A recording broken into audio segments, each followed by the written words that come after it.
Hi Angad, welcome to the second season of Design Rendezvous. I'm so excited to have you here with us. Like we just discussed, I'm meeting you like literally on a one-on-one after 10 years and 3 months, and which is I think amazing. We should keep this frequency intact.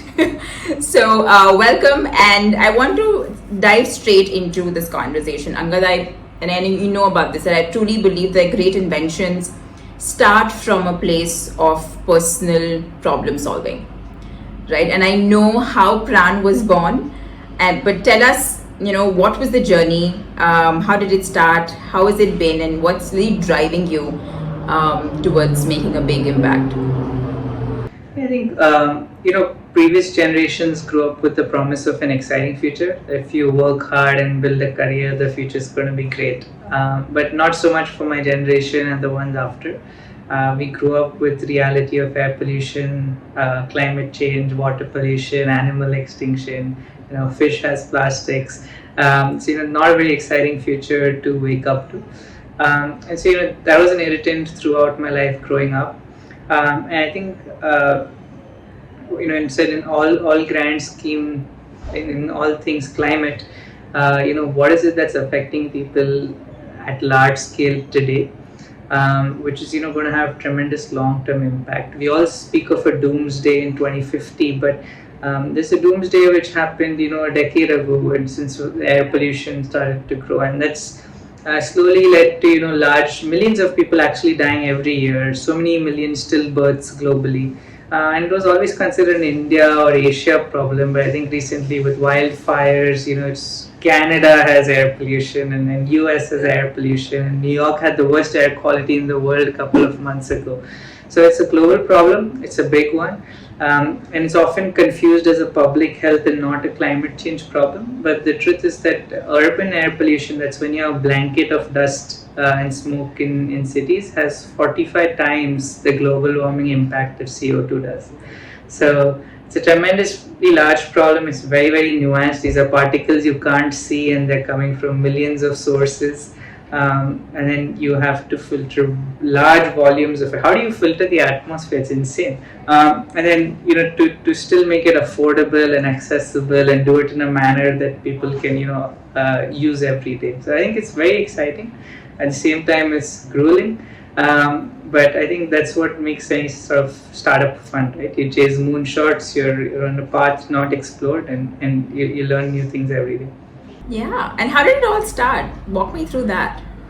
I think I've been building things since I was very young, and I think if you do it for long enough and you work on a diverse set of problems, one thing that you feel eventually is that I have the ability to build these things. Am I building things of value? And when I was younger and worked with the MIT Media Lab, I think one thing I got used to was solving very difficult problems in short periods of time. So how do we solve this huge healthcare measurement problem in a week?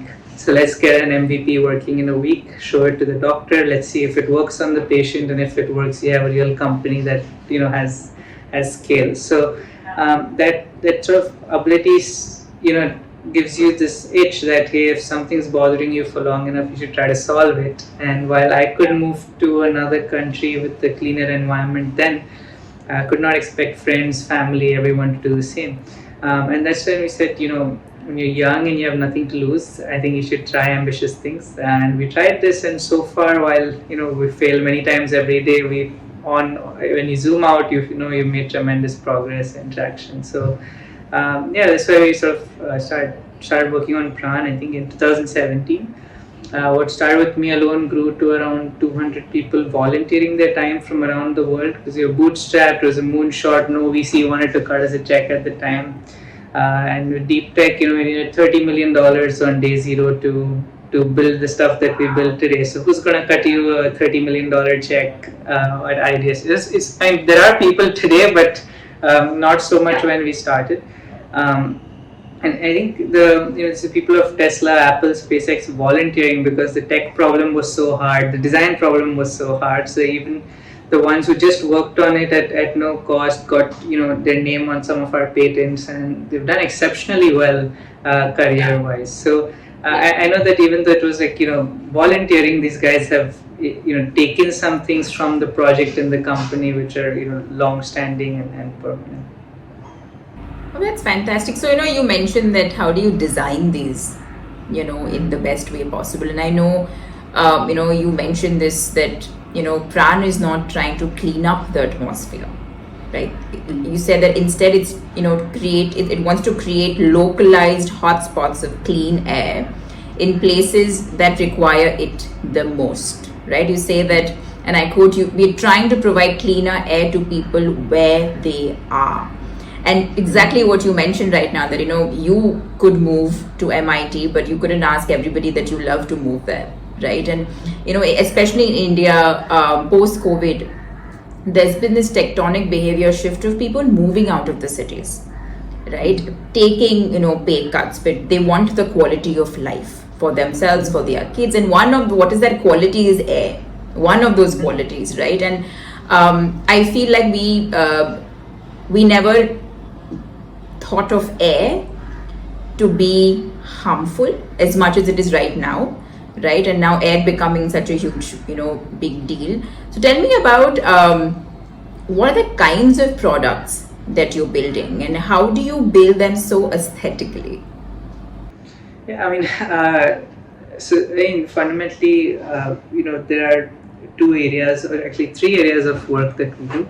One is, of course, measurement, which is that, for the longest time, even today, majority of environmental sensors are made in China.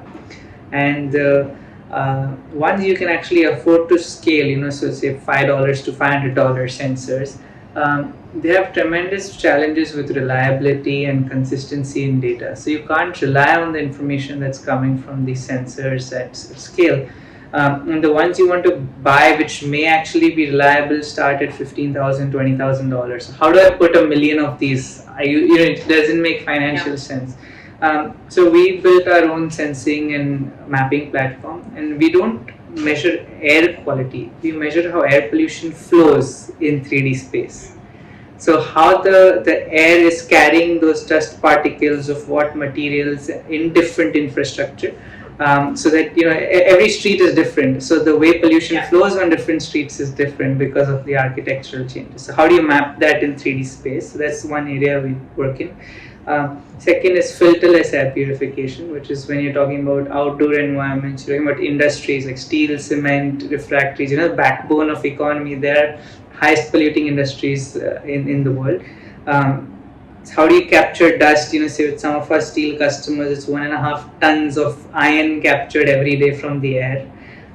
So it's in one of their factories in India, right? So the scale is tremendous. That's why filterless is essential, where the recurring cost of maintenance is zero. You're not swapping anything, and the dust which is captured is stored in a collection bucket, which allows you to reutilize the raw material, right? So for a steel factory, imagine 1 ton of iron saved every day, which goes back into production process. And third is so we have the air pollution lineup with filterless, and then we have our climate, so it's carbon capture and greenhouse gas reduction projects. So if you look at our approach, it's lower atmosphere to upper atmosphere. Lower atmosphere is where people walk and breathe, and our built environment. And upper atmosphere is it's just our way of saying that, hey, we want to solve climate change and we want to remove greenhouse gases directly from the atmosphere. Yeah. Wow, that's a lot, right? And I think what you mentioned about you have your entire product line which is filterless, and then you have the platform, and then you have the greenhouse. I want to understand, knowing that Praan is an India-US company, right? Of course, you make in India most of the things, but correct me if I'm wrong. But it is a US-India company. Why is it so? Because, India's enough, isn't it? That's a question. And I also want, you to share is to, you mentioned that you're also supporting rocket companies in the US, right? So one aspect is, how are you really running this US-India moonshot company, and what's the story with the rocket companies? Yeah, I mean, I think just in sequence, because I think I didn't answer your design question. I think climate is boring, right? It's considered one of those things you put up on Twitter, on Instagram, and then you move on with your life because what are you going to do about it? What do people talk about? Things that they are proud to own, that gives them some kind of societal status, something they're fascinated by, or something that is so intriguing and exciting that they want to spend time with it. So how do you make climate exciting? By making products aspirational, right? So if Apple came out with a product which was similar to ours, I see a large number of people flocking to using that product. Oh, so yeah. How do you build aspiration in climate? And that's why design is actually essential at Praan. An engineer cannot design a product and give it to anybody internally to get manufactured. It has to be really well thought out with user experience, with software. The materials used, how do you get that same Apple-esque aluminum unibody finish in India, where some of these things are not, people say India is the place where you make dabbas. So how do you go from making these boxes to building aesthetic products which people really like using? You spoke about Make in India. 97% of all our raw material is sourced in India. The 3% are semiconductors, which there's no alternative to right now. And then all of it is made in Mumbai city. So right from our electronics to our steel, aluminum processing, punching, laser cutting, laser welding, rolling, all processes happening in Mumbai city. So all of our vendors actually an hour and a half drive radius from our office. So it's very exciting to build here. I think with respect to US-India structure, I started the company in 2017 in my sophomore year at Georgia Tech. And legally you're not allowed to register a company when you're a student. So we just ran it as a project for 3 years, no capital, bootstrapped all of it. In 2020, I had to come back to India. And so during COVID, and when I did, I tried to speak with every VC there is in this country, from your small boutique micro VC firms to the largest, the big kahunas here, and everyone passed. I think one thing we realized is that for longest time we thought we're building something stupid. How come no investor? We get into every meeting we want, but how come everyone says no, right? Right? Yeah, is something wrong with them or something wrong with me? Yeah, and first 2-3 times you're like, yeah, this probably don't know what they're talking about. Then 50th time you're like, okay, something's probably not right. So there was a lot of phase of self-doubt, and while we got some offers, they were very sharky and terrible terms in those offers. And truth about deep tech and hardware is the capital requirements are exponentially higher, and the patience to see a return needs to be far greater, because we are actually molding metals. That metal has to come from, say, a factory in Jamshedpur to Mumbai and get processed, and it's not like writing code where you'll build some app and I can fix it tomorrow and have a large number of users use it. So deep tech ecosystem simply did not exist in India. It was a bunch of people doing small things, and when I say small, $5-10 million, and that's about it, right? So I didn't have much luck in India, and the funds who offered me money would ask for board seats and advisory equity for pennies, like 100-200K, right? So that's not going to fly. That's not how you build a scalable business.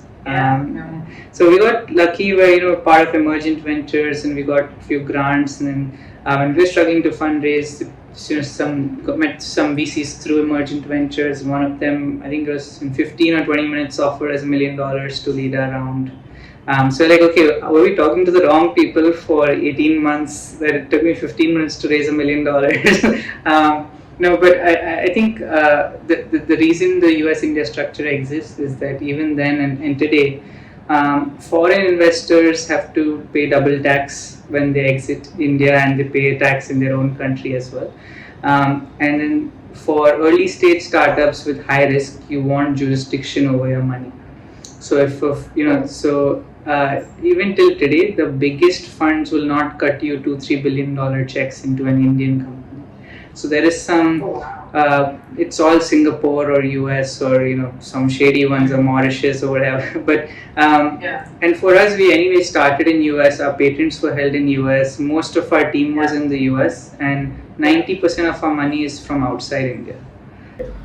90%. Yeah, we bring all that money to India. We invest it here, hire people here, manufacture here, and invest in R&D here. So that's why the US India structure. It's not that we wanted to do it. It's just that if you want, at least the legal system or the frameworks today don't allow for a smooth exit for foreign investors.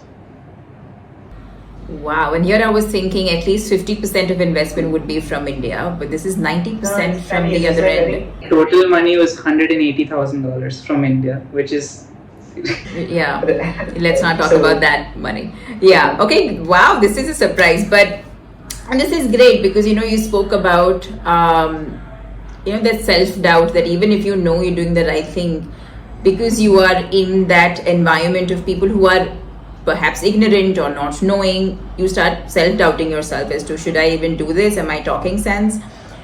And I think a very interesting point that you raised was about patience, right? That as much as I think you're in that zone where you're designing, you're creating, you can see the future, but nobody else can. Your team can. You're trying to build talent, but it's so much that it's very human to be impatient, to actually see something tangible out there and then creating an impact, right? And I want to talk about a few projects that you've been a part of, which I think would be so gratifying after this so much work, and you continue to scale, right, and you continue to build more. Could you talk to us about a few projects that are very close to your heart or were surprising? Yeah, I think even with the rocket stuff, right? It's a I don't own equity there. I don't whatever support we give is either through and we registered as a not-for-profit in the US. The idea is that the concentration of talent in space, aerospace and reusable rocketry has been towards SpaceX, right? And I think so the group I work with is called the Definity Project, and this is an ex-Praan engineer in US who went on to work for SpaceX and then started the Definity Project. And he said, SpaceX is going to make it.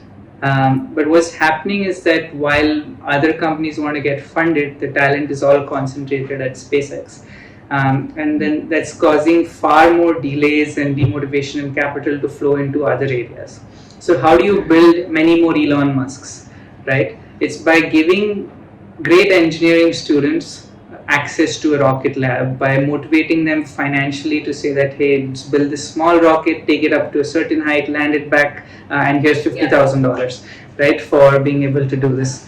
And for the first time, they've built the first ever college rocket lab in the world. It's being built at Georgia Tech because of this.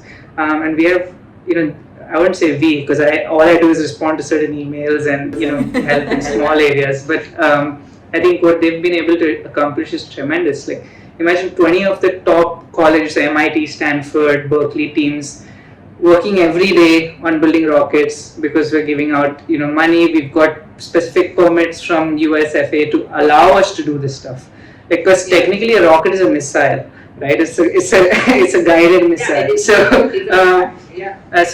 But the sole, and we don't make any money out of it. It's all to encourage STEM education, to build next generation of talent, and the same model, by the way, is replicable in India and other parts of the world. So the thought process is, do it where you can quickest, and then replicate it in other parts of the world to build that capability. I think I'm quite excited about it, not because I'm not a big space person. I'm curious but not passionate about it. But yeah, I think that's what's happening on Rocket Front. And Praan is a hardware company. We have some manufacturing expertise, so whatever we can help to, say you want to build a tube. Our Mark 1 product is very much like, stainless steel rocket, which Elon is now building Starship, which looks very similar. The manufacturing processes are very similar. So So I think these are some things which kids in US don't get exposure to. How do you actually build this? Because United States doesn't manufacture anything, right? So how do you get them the exposure to build these technologies? Other sort of things that I care a lot about are, I worked during MIT times on low cost health technology. So how do you, at that time, this is 2013 and 14, 15, use machine learning for prediction of heart attacks, or continuously track cardiac health, or using the phone camera to look at the back of your eye and image retinal imaging just using a phone. So this gives you scale, where you can just take a phone with some lenses and stuff and great software running on it to different parts of the world. You don't need fancy equipment to look through and do these diagnostics. I think these were very exciting projects. And during Georgia Tech, I worked on electric vehicles and building these grid level storage. That I led a project called Mitocell in 2019, 2020, which was to build grid level solutions to power homes in Haiti during cyclones and hurricanes. How do you power 250 houses with lithium ion battery packs? Very similar to what Tesla does with the Megapack, powering the grid with renewable energy. So we built that battery from scratch at Georgia Tech. Any projects that you think have been impactful to your, gratification in India that you've worked with? I think lot of the things that I mentioned have a strong India backing, because you can't do any of these things without understanding how to manufacture these, what processes are used. I think India is the hardest market to build for. So if you build something to work with these humidities, these dust conditions, these price points, customer challenges, I think it's easier to scale in other parts of the world, right? There are some nuances, like we sell to factories. This 90% of our revenue would, even I see long term coming from there, and that there are legal norms which must be followed by those factories. There is a real need. There is ability to pay. How do you solve the bureaucratic barrier in large companies, right? So that's the kind of business challenges we face here. Where on paper, if a venture capitalist were to just look at it, they're like, this is fantastic, it's tremendous market opportunity, there's willingness to pay, 2-3 big guys have bought into it, this revenue potential looks insane. My thought is like, okay, but how do I call the guy to buy it, right? So there are some hacks, you figure out how to do it. These are conservative business people. They are not as modern as us. I wouldn't say modern, actually, not as tech savvy as us to respond on email or do a Zoom call. You have to fly there and meet them. Once you fly there and meet them, I think they're convinced because they know they need it. So these are small challenges which one would not expect in other parts of the world, but we get to solve here in India. That's fantastic. I want to move this conversation, Angad, to the future of, creator education, and design education, right? In India specifically, and, like you mentioned that you want to create value, anything that you're doing right now doesn't not create value. I think that's what I love about climate tech, especially because you're only trying to solve a real problem that's only going to do good, right? If it works. And, there are two parts of this question. One is, what kind of talent is required to build a company like this? Okay. And the other is, how can students build a moonshot company like this? What's the talent and how do you do it? I think to answer both those questions, I think company is just a bunch of people who come together to work towards a common goal, right? Money is fuel to get there. But I think that fuel is either arranged through grants, investors, personal capital, or customers. I think that's the best one, right? It's very uncomfortable for prolonged periods of time in the early days, and the length of that discomfort is dependent on what you're trying to solve. For us, it was 5 years. So I think talent is one of the hardest problems that I see any Indian founders speak of. When we were hiring in US at no pay, I could hire 40 top engineers in a month, 35 would work out. I have hired 35 people in 18 months in India to keep it at Praan standards, right? You can hire a lot, but you may not always get them to. And when I say Praan standard, it's not some arbitrarily high. It's like, the ability to think critically. If I give you this, will it actually get done, or do I have to tell you how to do it and spoon feed and track? So we don't ask people kya chal raha hai or what's the progress. We assume like if you are assigned to it, it's going to get done and it's going to get updated on the software. Because if we have to micromanage you, it's bad news. Like nobody has the bandwidth for for it. So I think this is a deep-rooted education system challenge, which companies have to pay for in India.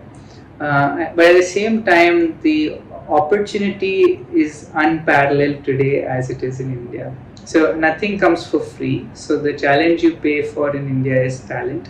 And there are ways to do it. I've had no success hiring older people, whether it's 20 lakhs or 1 crore salary. I don't, we don't see the same level of urgency. We don't see the passion, because I think, and this is not just whether you hire from a startup or a legacy company. We've not had much luck. So what we've had luck with is either self-motivated younger people. So these are on robotics teams, car teams, student F1 teams, or Hyperloop. All these kids in India.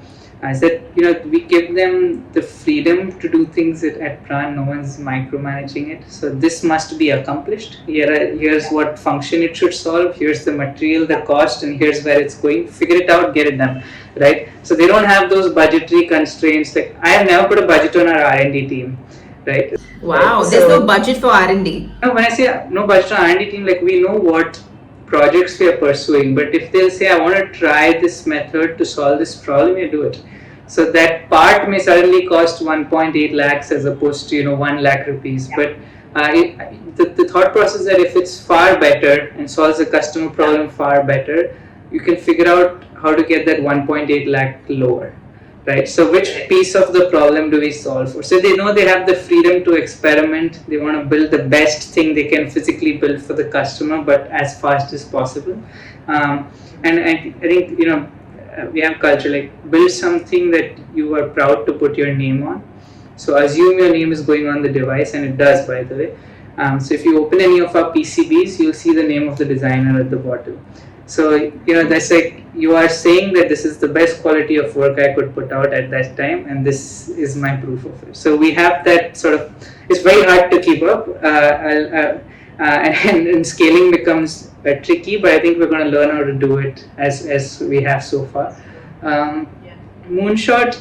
I think it's more on the founder or the person trying to do it.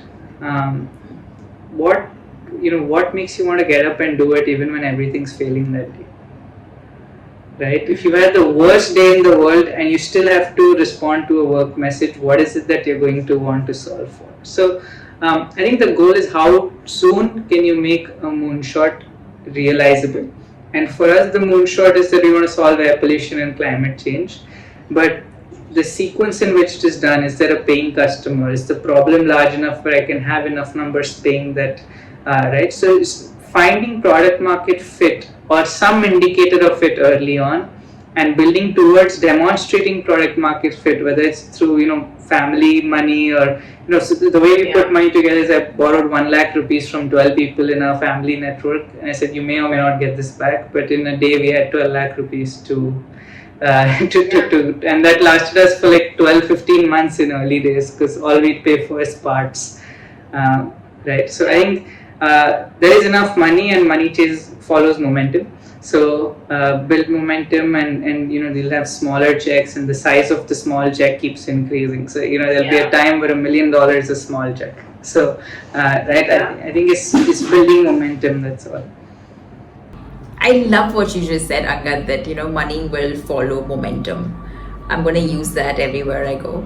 But there's so many things that you mentioned about how do you continue?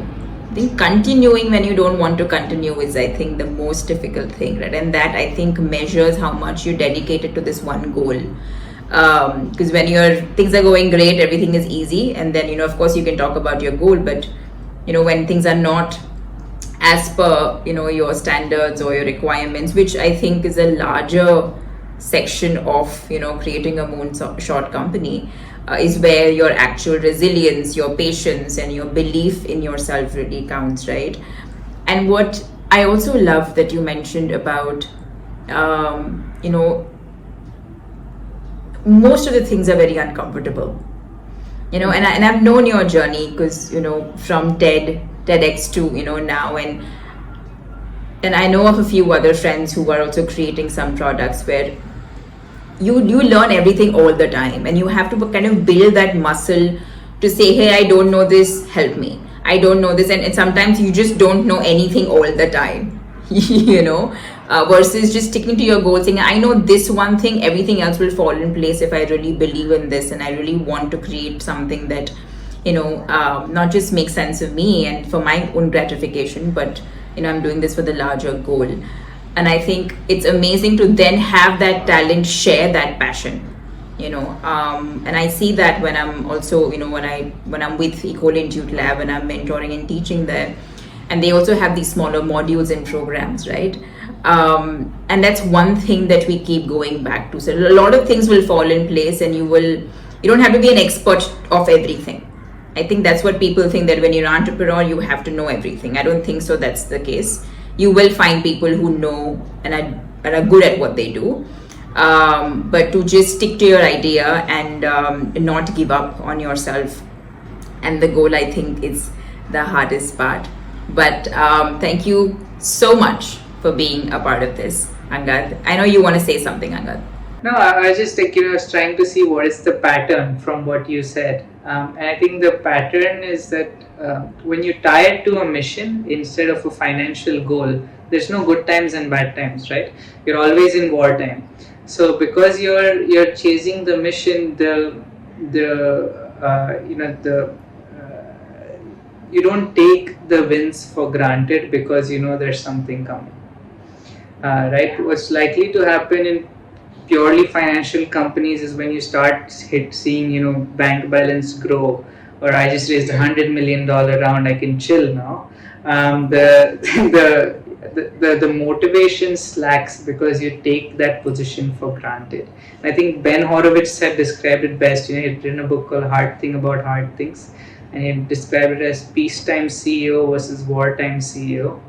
And the best CEOs are the ones who operate a business during peace times as though you were in wartime.